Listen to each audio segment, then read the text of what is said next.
Hello, everybody. Good morning, good afternoon, good evening, wherever in the beautiful world you are, and welcome to Aquarius Rising Africa.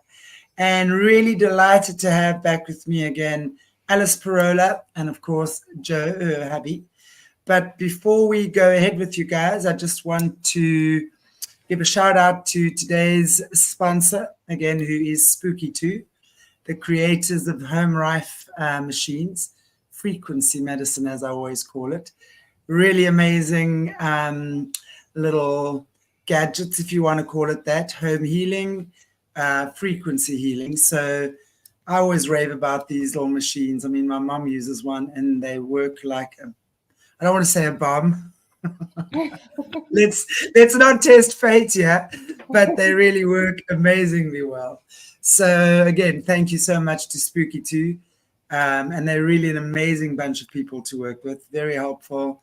They will always, they're really amazing to guide you, always willing to give advice. So if you're interested in having a look at their website, we're going to put it in the little thingy below.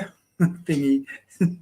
And if you want to purchase one, you use my name, Chantal, and you'll get a 5% on your coupon code. So drop my name. You can be my name dropper. I love it. Anyway, so welcome back to Alice and Joe.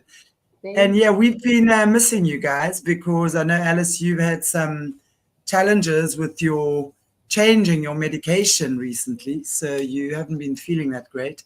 But really good to have you back. So welcome. And Joe, as always, such a pleasure to have the Hubsters on board as well. Nice to be back. Welcome. Yeah. How are you doing, Joe? I'm doing great. Fortunately. Yeah. Well, you're always looking great, I must say. So how's it been going? And we just had a little vacation last week too, so that's even better. You went to the beach, right? Where did you go? A place called Siesta Key. They say it's the best beach in the United States, so they advertise it that way. But it's really nice, very sandy, big and white. It's really nice. And it's about an hour and a half from here. It's so funny talking about beaches. I mean, I think in South Africa, everyone knows we have the most amazing coastline. I mean, it's clean and beautiful. You get wild coastlines and soft coastlines, if you want to call it that, but it's really amazing. And then sometimes on YouTube, when it comes up on your reels and then you see these different beaches of the world, there's a guy that just walks around and obviously likes the girls in bikinis, but for about a minute, you'll just see him walking around the beaches.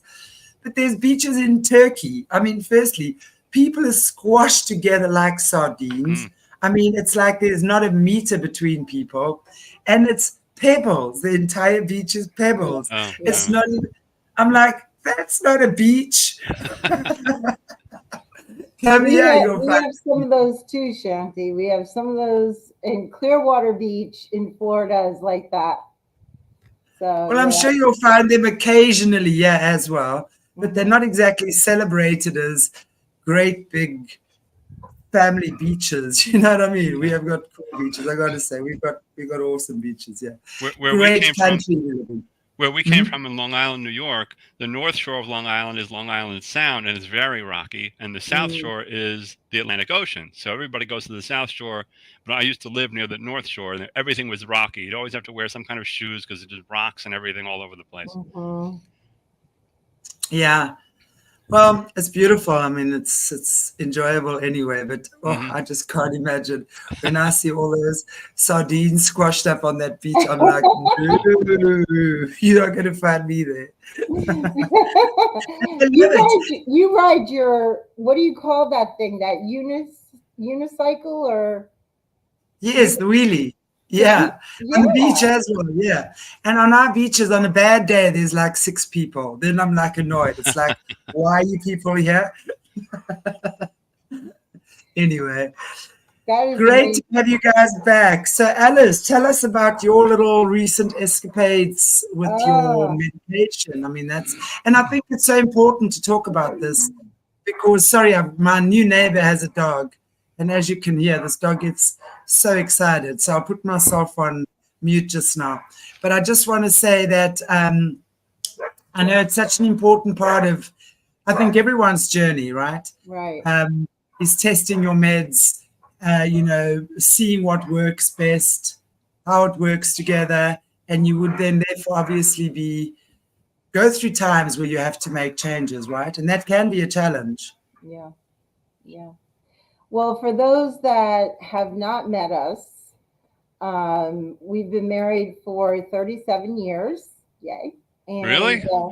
Yeah, really. A lifetime. And we have one daughter, Nikki, and one granddaughter, Desiree Rose, and she is 3 going on 15.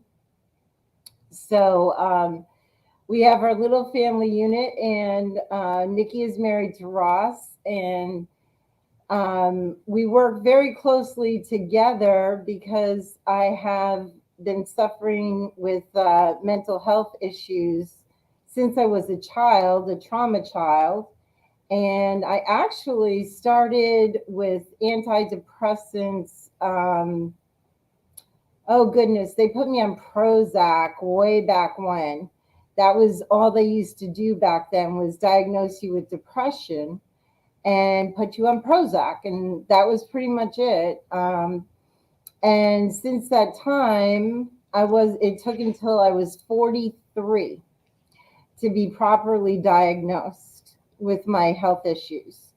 And I actually have borderline personality disorder, post-traumatic stress disorder, all these labels, ready?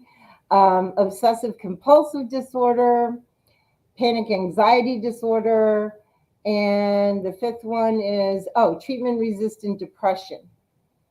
The treatment-resistant depression is the hardest thing to work around because it's treatment-resistant.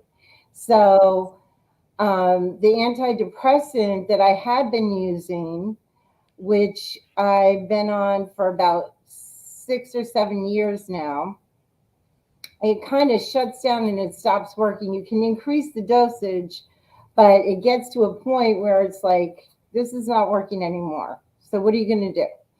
So my psychiatrist spoke with me and said, we're going to take you off of one medication and put you on another antidepressant. And so we're going to delete this one out. And I started to go through withdrawal. And that's when all hell broke loose. And the first thing was the physical symptoms. So I had all kinds of physical gastro symptoms. I was throwing up. I was shaking. I was sweating, crying constantly. I couldn't function. I could not function. So Jody, would you mind if I just asked you a question? Yeah. Mm-hmm. I'm interested to know, obviously you'd been on a certain cocktail, right, of medicines up until a certain point. Yeah. And then maybe they don't work together so well together anymore after a certain time. Right. That's what I'm hearing. Is that right? Okay. So is there any warning signs? Are there any warning signs in the run-up to the collapse, so to speak? Because I can imagine, as you said, then all hell broke loose. Mm-hmm. So is there any warning signs up front? I guess for each person it's different, but so that you can know, well, something's not right with my meds, I'm going to start looking at changing it, maybe earlier than having all hell break loose and then trying to pick up the pieces from that. I'm just interested to know, are there any symptoms you get in the run-up to the collapse? Yeah, your depression gets worse, and you see, those of us that are on medication, that have been on medication for a while, we know what med changes are like. We know that it's going to take 3 to 4, sometimes more weeks out of your life to change a medication. So you fight the depression, exercise, sunlight, eating right, doing all those things, you fight the depression as much as you can. There's two chemicals in your brain that work with this. One is called dopamine and one is called serotonin. And they adjust your mood. They adjust everything from your cognitive thinking to just everything about you is controlled as far as your mood is concerned with serotonin and dopamine. And that's what the medication is hitting. And I can feel my serotonin levels going down. I can feel my dopamine levels going down. So yeah, when the feel-good chemicals. Yeah, the feel-good chemicals. Well, they're not chemicals. They're actually modulators and neurotransmitters. Yeah. Big words. Joe, I want to ask you at this point, I mean, as Alice's a partner, do you start noticing changes in the run-up? Well, as Alice described, the antidepressant is supposed to keep you from being so depressed. And as she was being more depressed, more lethargic, crying more, the obvious symptoms. The all hell broke loose was only when we switched medications. Okay. So what happens is the psychiatrists are a little bit shooting in the dark because they don't know that if you replace A with B, everything will be perfect. They hope replacing A with B will work, but they don't know. So he recommended Alice start reducing what she was taking and inserting something new.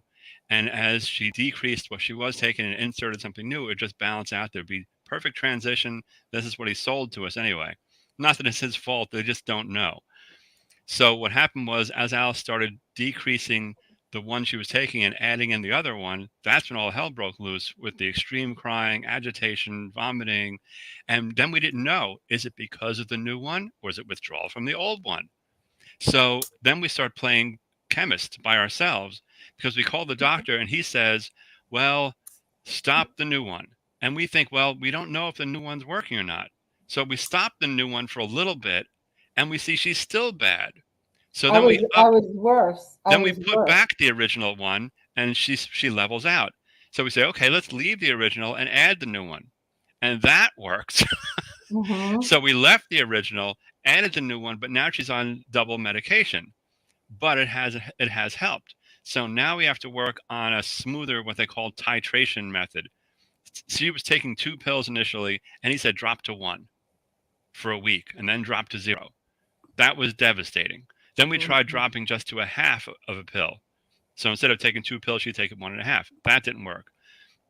So now she's still on the 2 original pills and a new pill, which is working, but she doesn't need the original 2. But her system's so entrenched in it, it can't let it go. So we're going to try titrating again, maybe 1/8 of a pill or 1/4 of a pill, and see if she can tolerate that to get off of the original med. And that's what everybody deals with transitioning from meds.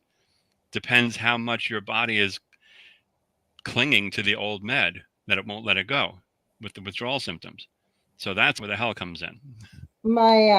Our daughter has a coworker who transitioned her meds, and she's going on 3 months of incapacity, of not being able to function. She's practically lost her job at this point. It's really been a bad road.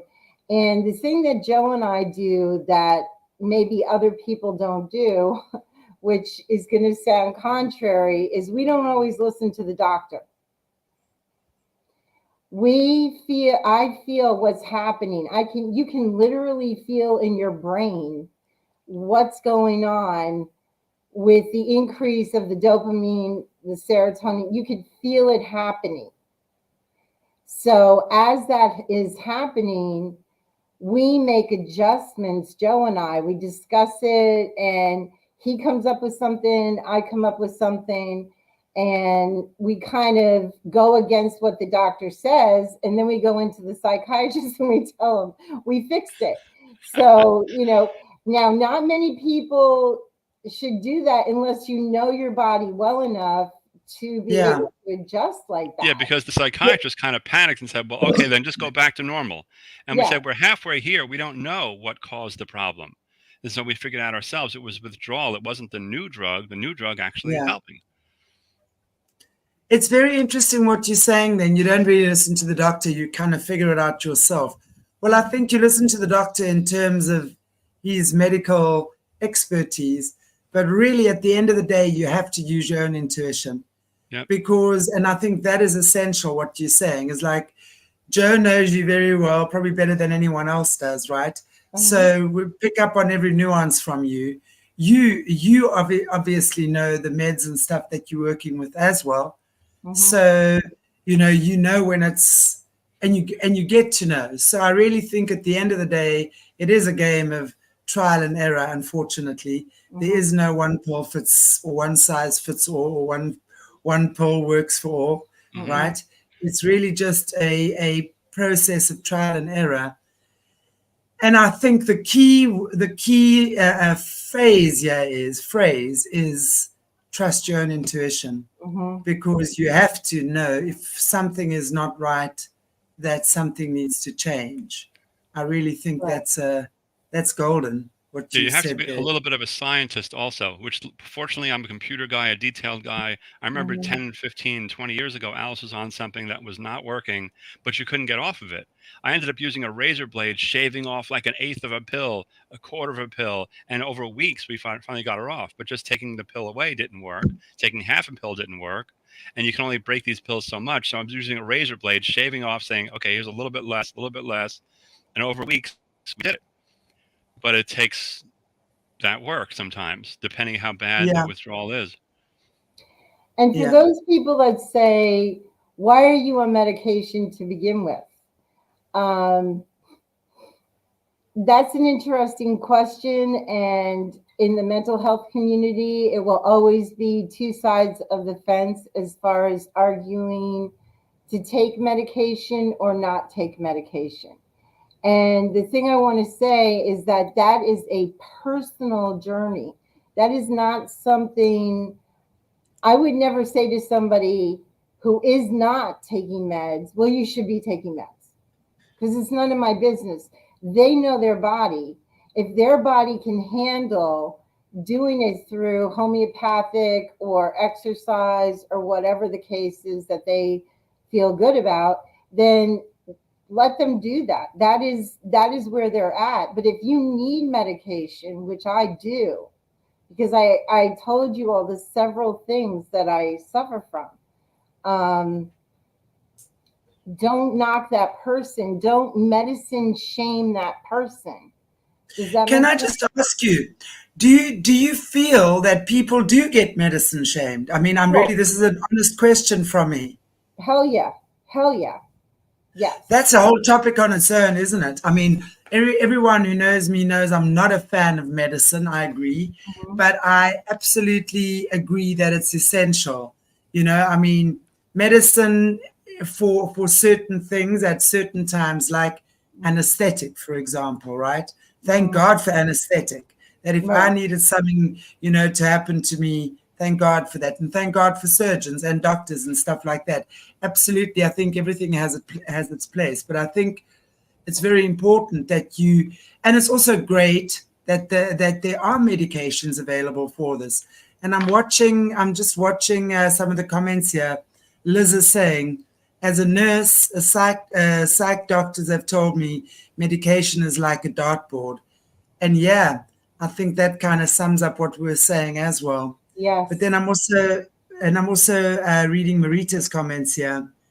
I've only been on the one medication for 18 years. My dosage was gradually increased the first year or so from 75 milligrams to 450 milligrams a day. Whoa, that's a big jump. That's insane. And then now she's saying she's reduced it back to 300 milligrams a day.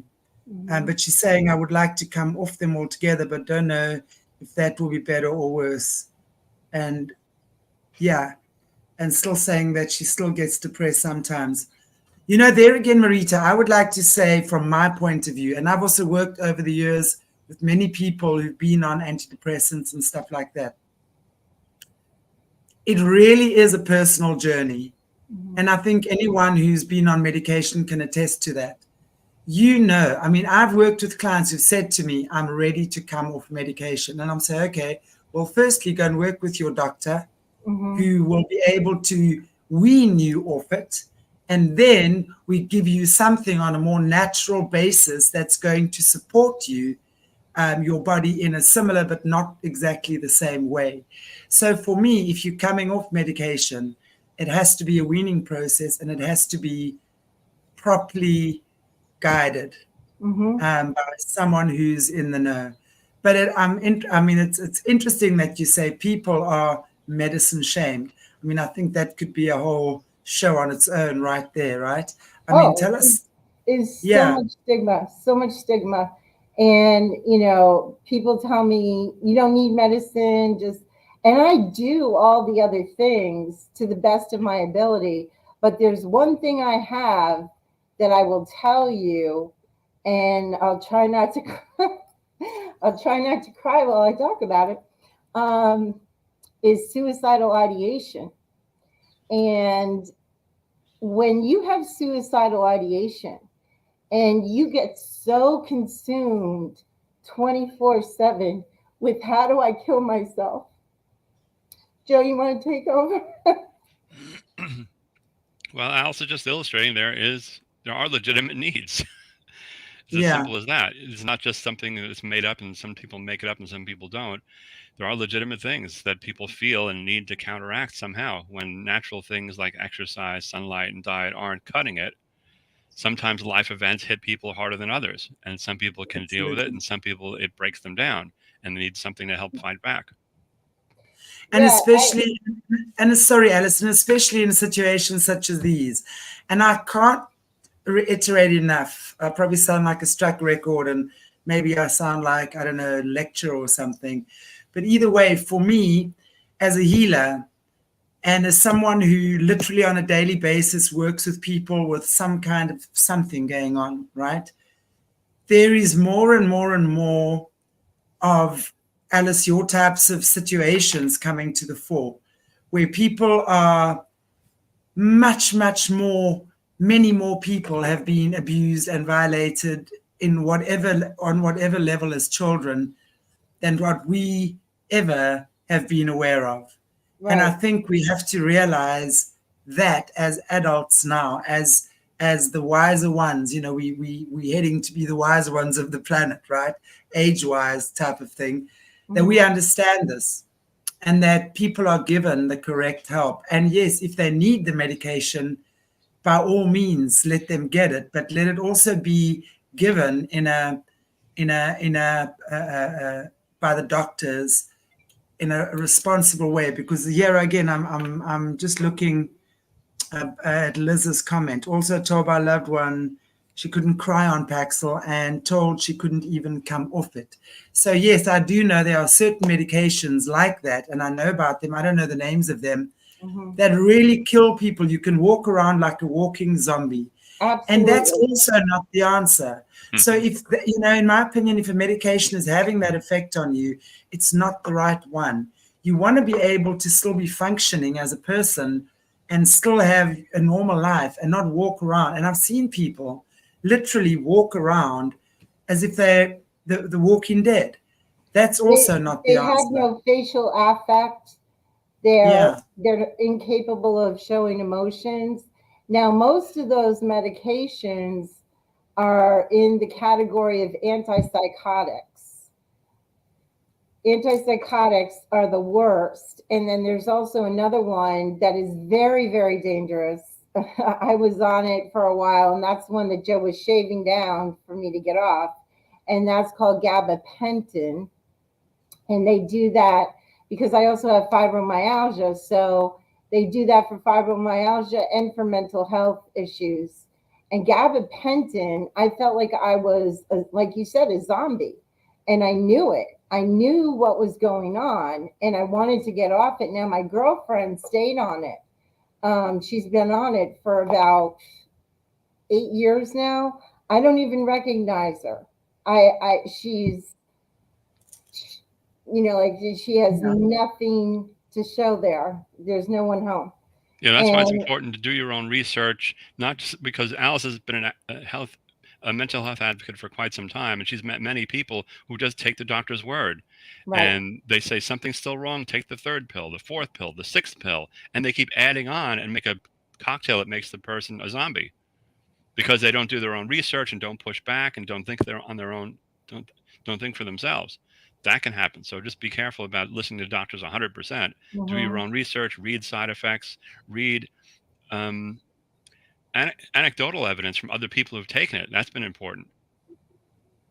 Yeah, go to the websites and read what kind of reactions other people have had. Yeah, even on Facebook. Facebook has some great groups. If you're taking certain meds, say, look up that medication. You'll find a group specific for that, not by the med company, but by the people taking it, and they can share experience, and that's really helpful. Absolutely. That makes a lot of sense. I'm also just reading another comment here by Nancy. Med shaming is real, and I think that is why people suffer longer than they have to, because they don't want to be shamed. No one understands what it's like unless they have suffered it. I fully agree with that. And I think that it's such an important thing. This is why, I just want to debunk this whole mental health label. I think, we all have mental health issues. I believe that. I definitely think I have mental health issues as well. To varying degrees, and understanding that, as you say, Joe, some people just can take harder knocks in life than others. And, everything affects different people differently. And we just really have to understand that and seriously have to be a lot more compassionate. The world is such a crazy place right now when we're looking around and see, whoa, I'm just taking my little hobble here. Right. So much depends on how your psyche was formed in those early formative years of how you react to life in general. Yes, absolutely. Yeah. I want to ask, I want to ask you, Joe. Sorry, Alice, I didn't mean to interrupt you. Again, and I know it's so important, and you've been on the show before when we've spoken about this, but really the support of a spouse is so important in these times. Yes. And I know it's as hard on the spouse as what it is on the person. Probably harder, Joe, I would imagine, if that's possible. Because especially as a man, right? A man will always have a sense of, I want to fix it, I want to make it better. That sense of responsibility.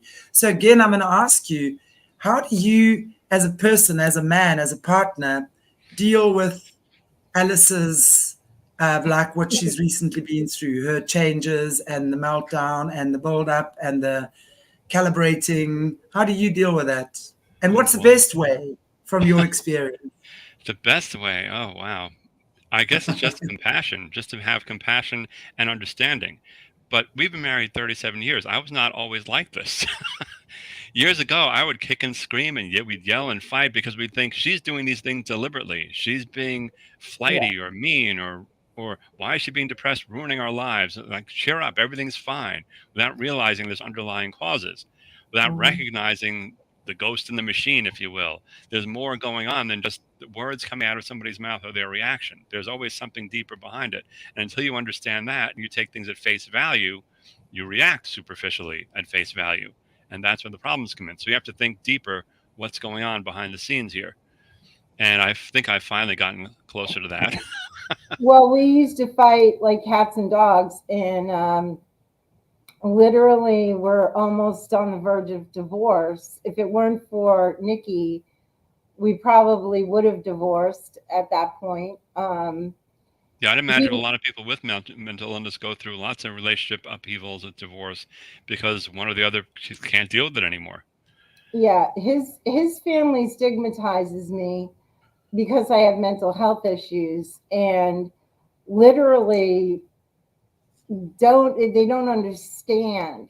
They have absolutely no clue what we go through, and they just see the stuff that Joe has to contend with. So yeah, again, like some people have the superficial view of like, I just see what I see and I don't like that. Right. She's doing that on purpose or whatever. When they don't have the understanding.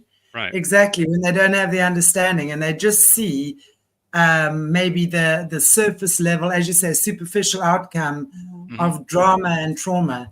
But really on a deeper level, I always, you know, as a healer, I always look at these situations and I always smile inwardly, because I can know how much growth there is for you as individuals, as a family. I mean, the fact that you guys are sitting here, I bet 10 or 15 or 20 years ago, you never would have imagined we'd be sitting on a public platform having these types of conversations, right? I mean, isn't it amazing how God works? I love it. It's just so amazing. And it's not just that it affects Joe, it affects the whole family. It affects my mom, it affects my brother, it affects our daughter, it affects our son-in-law, our granddaughter, everybody. If I'm down, which I'm a very, I'm not just trying to say this, I'm a very integral part of the family that I do most of the social planning. I do most of the holidays. You know, we do a lot of things together as a family. Now, if I'm down, everything just kind of breaks.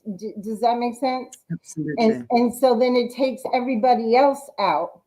And like, for instance, my daughter and son-in-law might have somewhere to go and we have to babysit, but I'm having a depressive episode, a suicidal episode even, and I can't babysit. There is no way I can be around that child right now. I can't do it.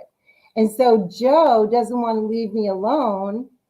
And because he doesn't want to leave me alone, we have to back out. And so it takes everybody out of the picture. It's just very disruptive is what it is. And we have to learn how to work around it. But there was something I was going to say about Joe. We got to a point where it was either we were going to kill each other or we were just going to divorce, or I don't know what we were going to do. But all of a sudden he changed. I don't know what the reckoning point was for him. And he took over my medication, dispensing of it and taking care of it. And, you know, making sure that I stayed on track with it. That was huge. A lot of people don't have that. They don't have a spouse or a mother, father, you know, somebody needs to be involved, because the thing is, the mentally ill person may not take their medication on the right time. And they'll might mix it up or something. Yeah, make things worse. or they'll take too much, or they'll take too little. And it's like he dispenses, we have bottles 1, 2, 3, you know, and from morning, noon, and night. Yeah. Morning, noon, and night. And he literally dispenses my meds to me.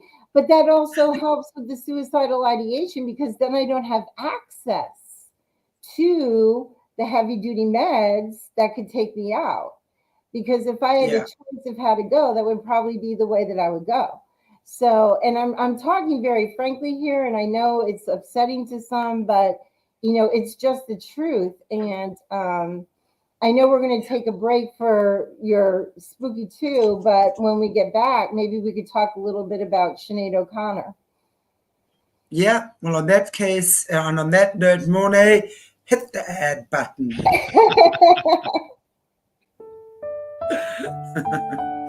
Hi everyone, my name is Shawna Ray Chambers, and I discovered Spooky on the internet. I was introduced to Rife through some family members, and then wanted to get a machine, having been diagnosed with Non-Hodgkin's lymphoma.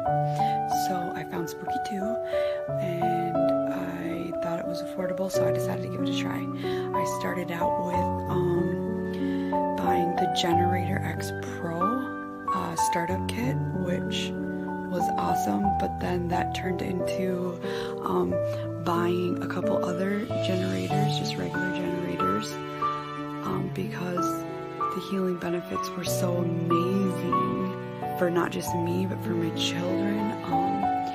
Some of the little stories, you know, my kids are younger, they are always getting runny noses, and you know, bringing something home and using the frequency machines is just knocking it out within hours, and it's just incredible. As far as, you know, the non-Hodgkins, I'm still working on it. I'm currently have a central with the plasma tube in my shopping cart because I'm ready to up the power, but I'm connected to the TENS pads as we speak, in which I'm doing a couple hours a day and doing remote healing. So it's just been such a wonderful experience. It feels so good. It seems intimidating in the beginning, but it's really very easy. As soon as, you know, I overcame the fear, everything just makes sense. You get it, you set it up, and, you know, every day you can learn something new.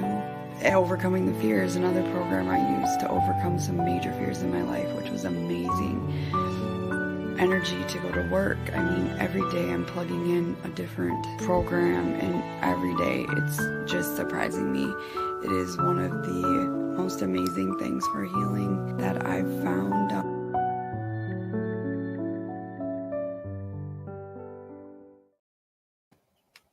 That was great. Yeah. Well, speaking about mental health, and I know we wanted to touch on this a number of weeks ago, but since you've been off for a while, I think it'd be good maybe to just talk about very famous lady that has recently passed away, Sinead O'Connor. Mm-hmm. And there was lots of stories about her in the media, but I think most commonly, I loved Sinead. I mean, I grew up with her in the 80s and the 90s as one of those amazing singers. She just was really such a great part of my teenage years and my growing up, right?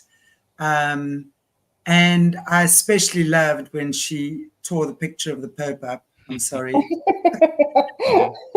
me, it was like, yeah, you my kind of girl. And, you know, at that stage as well, you must remember we were also at that stage when she was well known. South Africa was in the height of apartheid, right? So none of the musicians were coming here. We were completely blacklisted from the rest of the world. And she was one of those who was very vocal about South Africa and our politics and all of that, you know. But even though you're not involved in the politics, I still took it personally. But she was redeemed when I saw the picture of it tearing up the Pope, because it, you know, it's like she's always been one of these people. And when we look at her background, she, I do believe, was most certainly a product of the system. Mm-hmm. It's common knowledge that her mother was abusing her. That's been out in the open for quite a while. But she was very outspoken against the system. Yet what I found interesting, she was very pro the jabster, right? Mm. And I know that her son was, and I don't have my research in front of me at this moment, but I know that he was also taken away, put into an institution, right? And then came out, and after he came out, he took his own life. Right. And not long after that, Sinead, and I know that was kept hush-hush in the media, but I do believe she did take her own life as well. So that was a great sadness. I think that must have been, about 2 months ago now. Mm-hmm. But I would love to hear what you feel about that, know about that, your thoughts on that, and of course, welcoming any comments from our viewers on Sinead O'Connor as well. Mm-hmm. Yeah, I did a deep dive because we had discussed, you know, speaking as to her death. She comes from a background that I don't know how she survived it or how any of her siblings survived it. First of all, the reason she shaved her head was that her sister and her would go out with her mom, and her mother would introduce the sister as the ugly one and Sinead as her beautiful daughter. And so Sinead got sick of that, and she felt bad for her sister, so she shaved her head. And it just stuck with her, and she kept shaving her head. So that's the story on behind the shaved head, was she wanted to help her sister out because her mother kept calling her the ugly one, the ugly one. It was a torture chamber, is what she said openly on Dr. Phil. openly she said, and this is quite graphic, her mother would line them up and strip them naked, and she would sexually abuse them, boys and girls. I think they had 5 kids in the family, and if I'm correct, and she would also beat them with brooms, with sticks, with any baseball bats, anything she could get her hands on. She would beat them just horribly. And with Sinead, for whatever reason, her mother wanted to destroy her womb. So she would kick her continually in the womb, in her womb, in that area. And later on, when Sinead had to go into the hospital and have the hysterectomy, it was a very PTSD moment, post-traumatic stress disorder moment for her, because she went back to the graphic, violent attacks that her mother did against her womb. And when she came out of there, I don't know if anybody remembers, she did a video, and she was suffering with kidney stones, and she had also come through the hysterectomy, and she was crying her eyes out and pleading for somebody to help her, for somebody to notice her, for somebody to reach out to her, because none of her family would. Her ex-husband wouldn't let the son come visit her, and she was basically alone. And then what happened was, I believe, her meds got all screwed up. Her psych meds got all screwed up. Now she has what I have, which is borderline personality disorder. That is like the mothership of all personality disorders is borderline. It is one of the hardest things to live with. And she was suffering with that. And so did she take her life? I believe she tried to commit suicide 8 times in 1 year. Okay. So she had the pattern. She had all of the affliction. I know what she felt like. You know, I know what that feels like to just want to check out. And so Dr. Phil challenged her and said, 8 times you tried to take your life. And she said, yeah. And he said, why? And she said, because her mother used to tell her, you are worthless. You don't matter. You have no worth in this planet. You have no worth in this world. And she really firmly believed that, in spite of her talent, in spite of everything else, she firmly believed that. And so she just wanted to get rid of herself. And why they would hush hush it, I don't know. But I don't see what else at 54 years old. I don't see what else she would have died from. You know, they didn't say that it was a heart attack. They didn't say it was cancer. They didn't say it was anything else. They just didn't say it all. Yeah, exactly. Which is kind of, you know, gets one thinking anyway, because usually they're only too happy to tell you what's gone on. So it would, I mean, to me, it would seem that way. She was very traumatized at the end as well. And I mean, especially after having lost her son. What was the story with her son? They put him in some type of a mental institution, if I'm correct, right? Right. What happens is, and I thank God to this date, it has not happened to me, is when you go off meds, or if you're using alcohol or recreational drugs in addition to your psych medication, or you have psychiatric problems and you're not medicated on psych medication, but you're using rec drugs and you're using alcohol, it can really mess with your brain. And so you have what's called a psychic break. And that is where the police can come in, or authorities, or every country, every state is different. Like in Florida, they have a law where you can come in. It's mandated. What's it called, Joe? Baker Act. Baker Act. Baker Acted. you can get Baker acted in Florida, and you can actually be forced to go into a psychiatric ward for at least a minimum of 3 to 5 days. So that happened to him, and I believe it also happened to her as well. I believe she also had a psychic break as well and had to go into a psych ward at one point. And that's very scary. It's very scary. I often wonder, you know, what really is the cause of the situation. You know, I think she was very much abused in the system, for sure. Maybe not the system, but definitely by her mom, family. And again, when we're looking at these mental conditions, again, we're seeing very clearly the pattern, right, from when she was a small young child. I mean, imagine being lined up as kids and to be sexually abused by your mother and then beaten. I can't. I can't. I mean, I can't. I think. And this was an everyday, according to Sinead O'Connor, this was an everyday occurrence. Every day. And then the other thing she did was their father built them a shed to play in the backyard. And eventually he left the mother. He just got sick of it and he left the mother.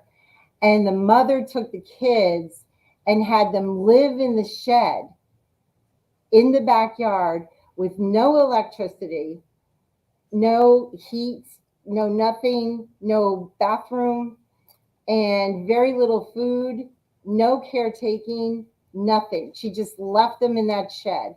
And so the kids basically raised themselves. And then when Sinead was 16, her mother got in a violent car accident and was dead instantly. And Sinead never got over that, because I know this feeling as well from my family. You miss the mother love.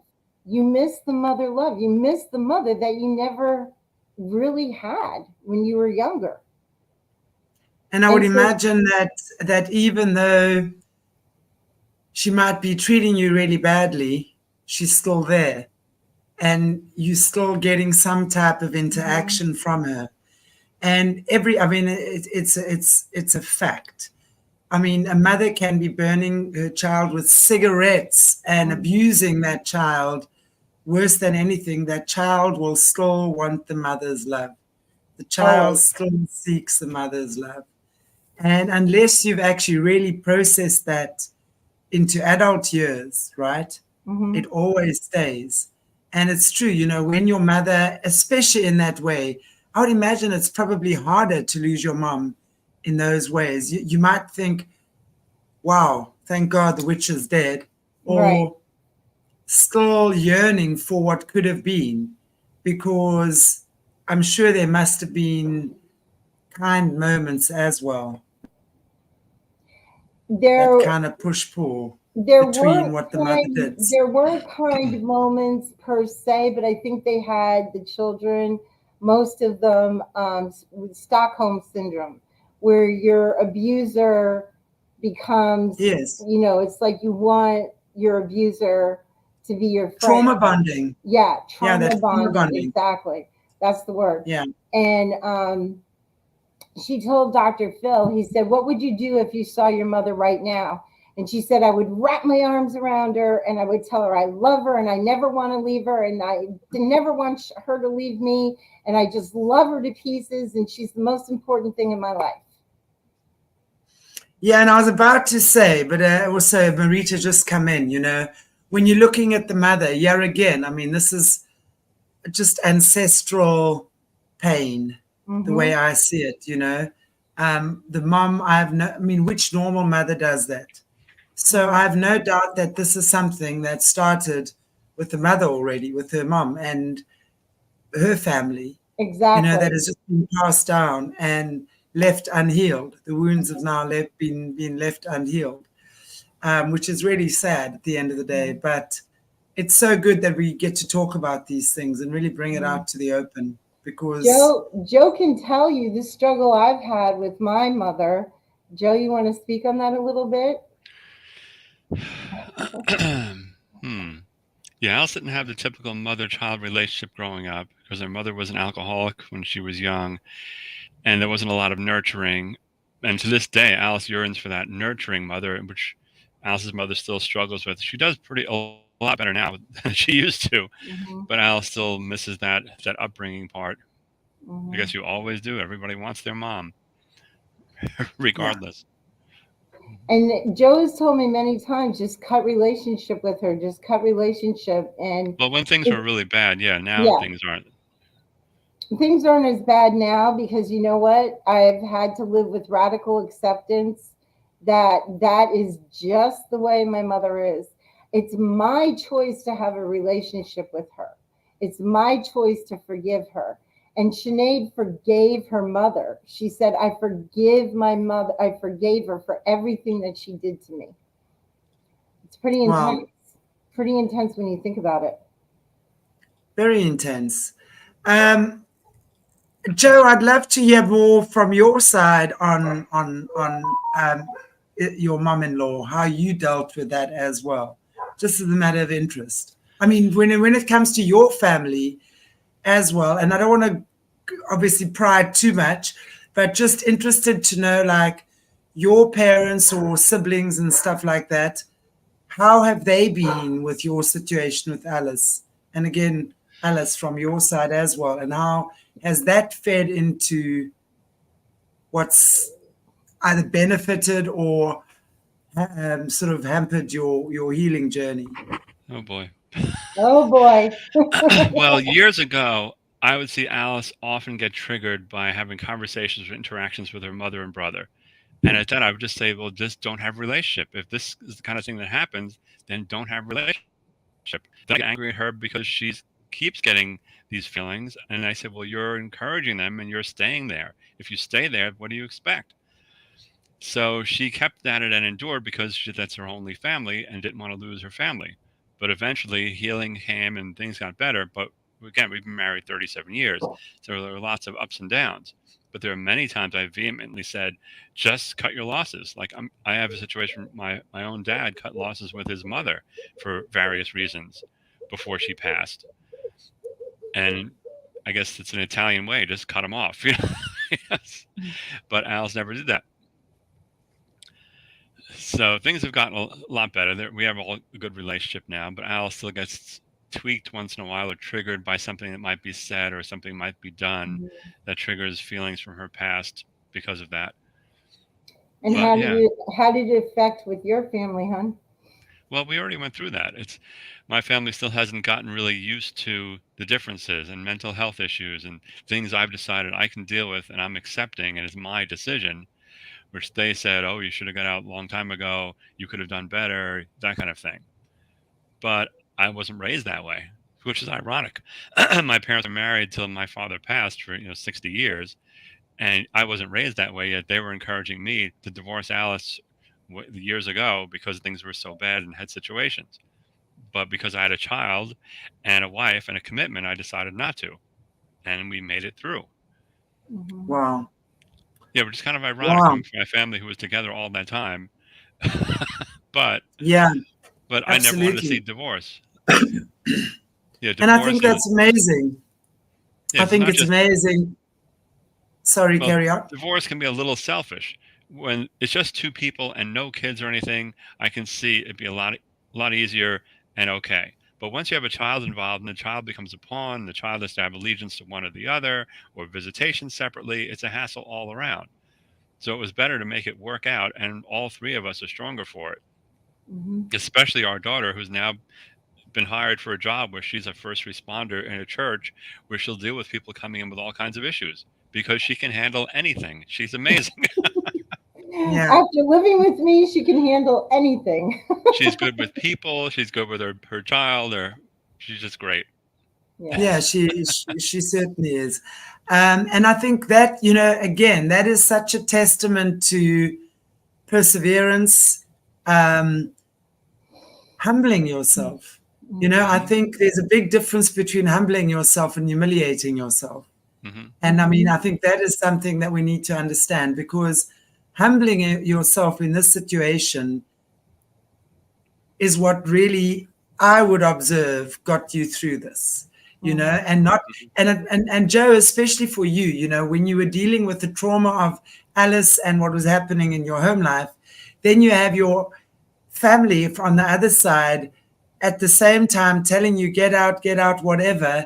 And all you want to do, I would imagine, is pull your hair out and just do nothing a few days in a row, right? And at that point, it was like you're saying, felt like I was humiliating myself at that point, and I was on the verge where I could have said, "You're right, you know, I can do better, and it's all about me." But I decided more to humble myself and make it through, and we nurtured, and we went through counseling and things like that, and here we are. Well, the other thing is, we have a great faith in the Lord God, and religion, not organized religion, but our relationship with Jesus Christ has really brought us through a lot. And what does he do when I'm going through these attacks, which are just literal attacks on my brain? And I'm either hysterical crying, or I'm dissociated, or I'm just not even sometimes able to speak.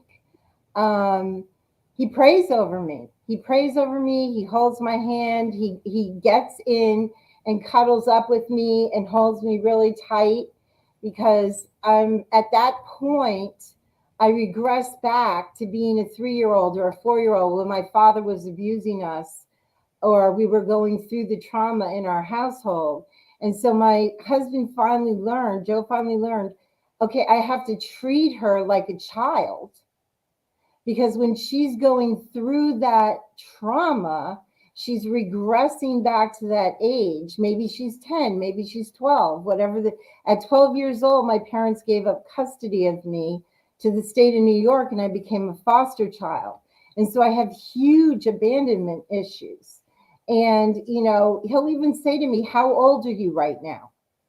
And I'll be able to tell him I'm 12, or, you know, I'm 15, or sometimes I'll get like a brat and I'll act out like a teenager, because I was really never parented. I wasn't really parented. And so did my husband kind of take on that role in some ways, in some regards? Yes. Was that his responsibility? No. But did he choose to understand where I was coming from? I used to say to him all the time, come into me, understand me, come into me. Don't take it as an offense towards you, because the person with mental illness is not trying to offend the person that they love. They are acting out hurt and trauma that is from years ago. Yeah, and me being a computer guy, again, in my mind, 1 + 1 = 2. So I would see Alice experience something and say, this doesn't warrant this reaction. I don't need this. And it took years to figure out, oh, this is a PTSD reaction. This happened over here, but it equates to this over here. And to get that and to understand that, that's where the humility comes in, and the understanding.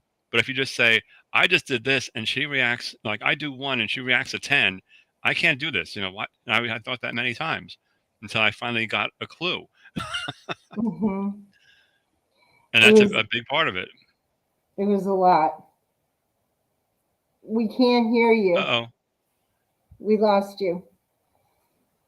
Hello? My neighbor's dog was barking. Oh, okay. There you are. Okay. And she was shouting at him. So I was like, okay, I don't want to have the whole world here. my domestics here. But oh gosh, I was going to say something, and it's actually slipped my mind. Well, I was talking about humility and learning that not to react to what's actually happening, but to realize there might be a PTSD issue going on. That the reaction you're seeing isn't. Yeah, it's so important to be able for trust to be in this relationship. And I'm going to say more so for, let's say, you, Alice, in this situation, to be able to trust Joe. You know what is, I mean, with your deepest secrets and your most vulnerable moments, right, that you would disclose to him, let's say, throughout your marriage or whatever. What I see from time to time and I have to say I see it, which is why I mention it, is that even in moments of anger, let's say the partner and Joe would then throw it in your face or bring it up in that moment. I cannot imagine anything more triggering than that. And that for me is what I've observed sometimes. And it's like gaslighting, right? Which would be called, you already then gaslighting an already traumatized person. What kind of outcome are you expecting? Because I have seen that. And I have to say it shocks me every time that a partner can do that to their traumatized partner. But I do see it. Are you living in our house, Shanti? Where are the cameras? I'm not kidding you. I'm not kidding you. Back in the day, that is, and still even there's slip-ups, and it's like I can understand, because he must get to a point where it's like enough is enough. I'm fed up over it, you know, enough. I just can't take anymore. And you know, obviously I've evened out a lot. I wouldn't be on this show if I hadn't evened out. And one thing I want to thank you for, Shanti, honestly, I just want to say this to the audience, is that when I had my med change and I was going through that, I missed 2 shows. And you were straight up honest with me, Shanti, and you said, take a break. Take a break. Yeah. Because you need to get it together, girl. You know, you need to do what you need to do. Now, this thing with me, when you talk about humility, that is demoralizing. I was so devastated that I couldn't perform. I couldn't get it together to be able to be on a show. And I felt I was letting you down, Mornay. You know, I just felt terrible. And, but Joe said to me, you have to heal through this. And I'm so glad that I took those weeks to heal. And I want to thank you, Shanti, for trusting me enough to bring me back and to talk about it. I think, you know, and I want to say from my side as well, I'm obviously very well aware that you would have felt that you were letting me down and put a lot of pressure on yourself to be able to present the show, right? Which is why, obviously, I said there is no pressure. Rest. I am now giving you time off. Until I say you're coming back, you're getting time off.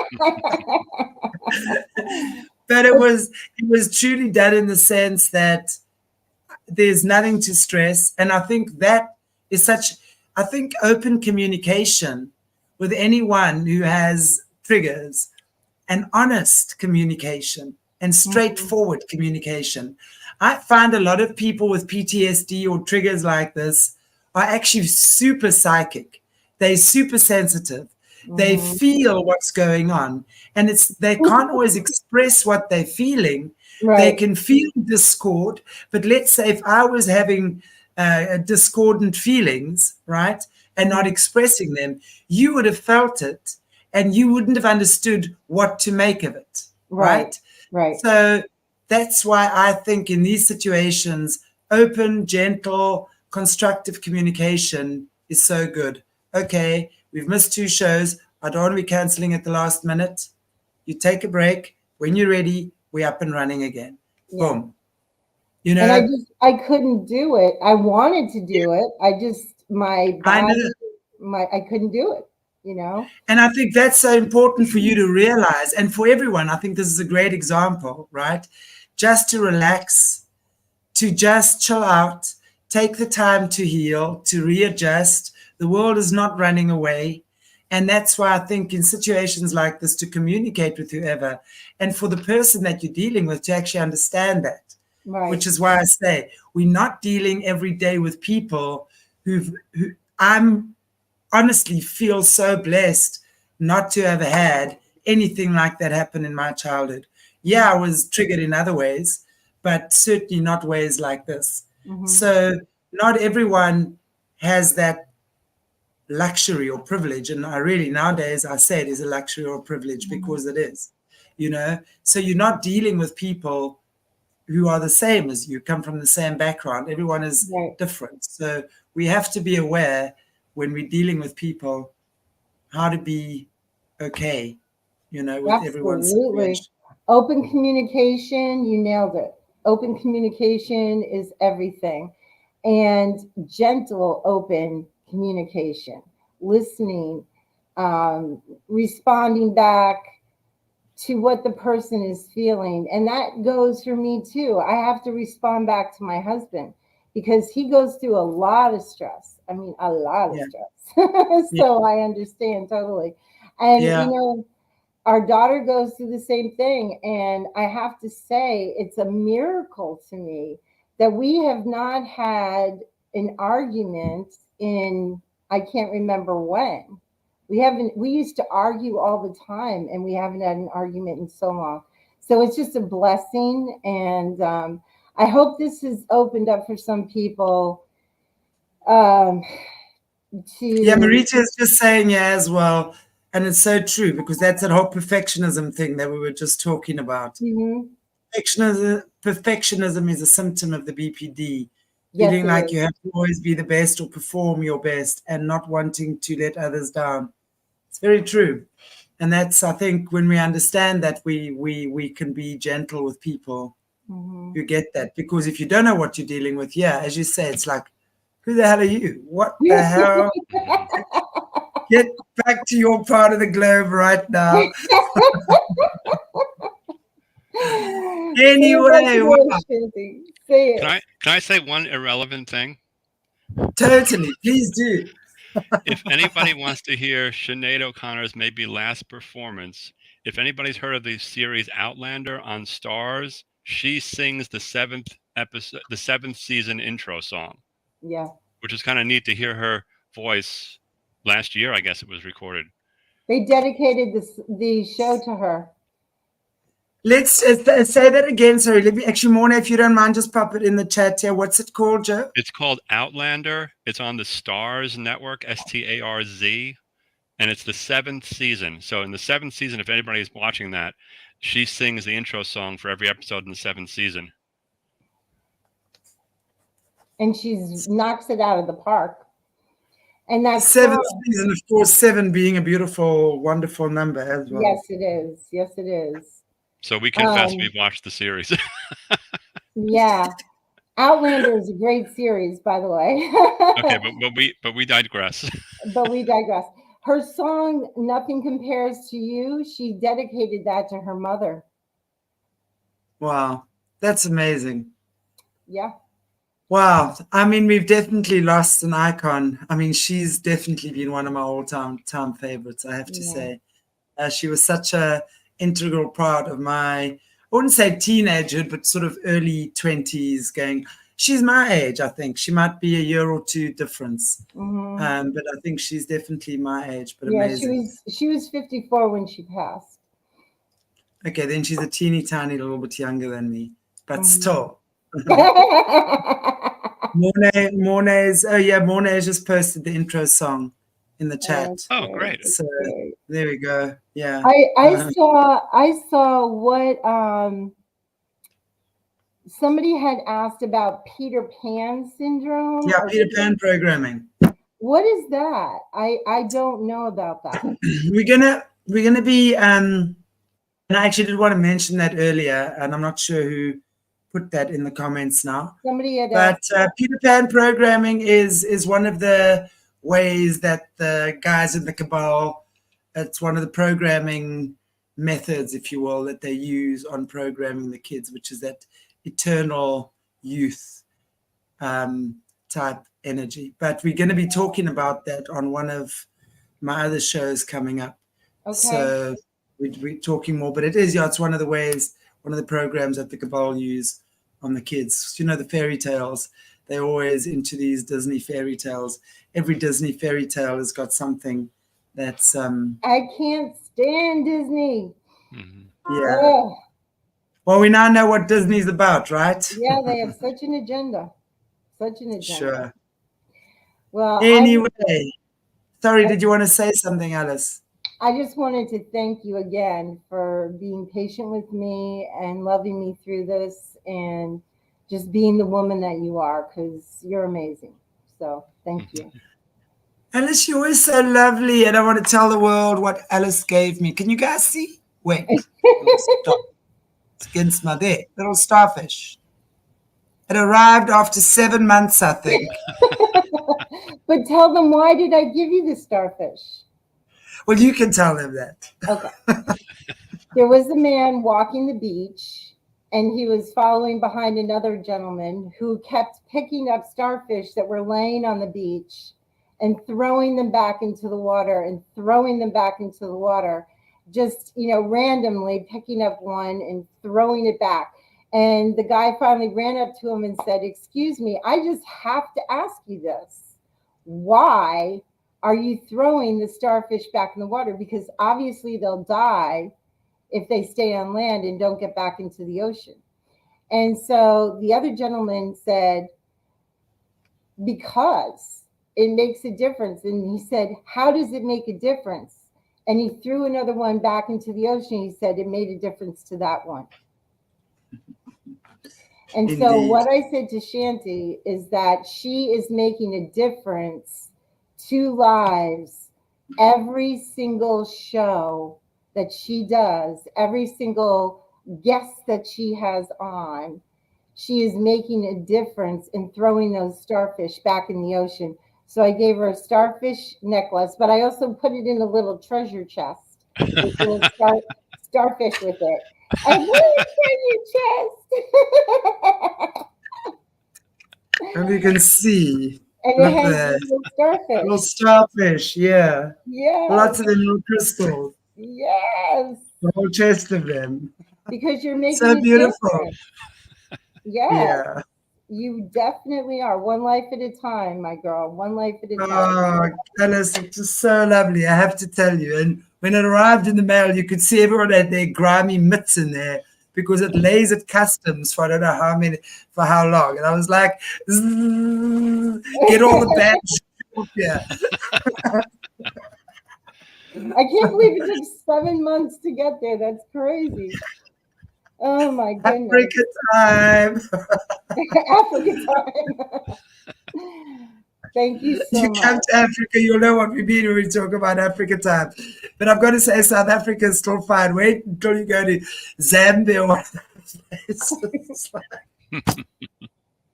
Okay, I'll just wait, why don't I? Oh my goodness. Oh, thank you so much, my dear. Thank you so much. And I know Joe thanks you too. Yes, I do. Absolutely. And I'm so grateful to you guys and everyone in the chats as well. Lyra, you're such a star. You got to come back and have another show with me. Thank you. Yeah, indeed. Lyra. Yeah, we miss you, Lyra. People are asking for you, so you're not going to get very far from Ara. Yeah. Anyway, guys and gals, thank you so much. God bless you all. I've really enjoyed today. And to everyone in the chats, I really love that you guys participate and that you are benefiting from what we're doing here. I know it's not easy for Joe and Alice to put themselves out there and share these very raw and vulnerable details about their lives sometimes, but it's so healing for everyone. And really, at the end of the day, we're all in this together. Let's just walk each other home. Let's take each other's hands and let's just do it, because really at the end of the day, we are the ones that are going to make the difference, no one else. So thank you so much. God bless you. Yes, Lyra, you see, Lyra. Everyone's saying come back. Lyra, you need to come back. Beautiful girl you. Thanks, guys. So appreciate you. God bless you all. See you soon. Bye. Cherry Bye.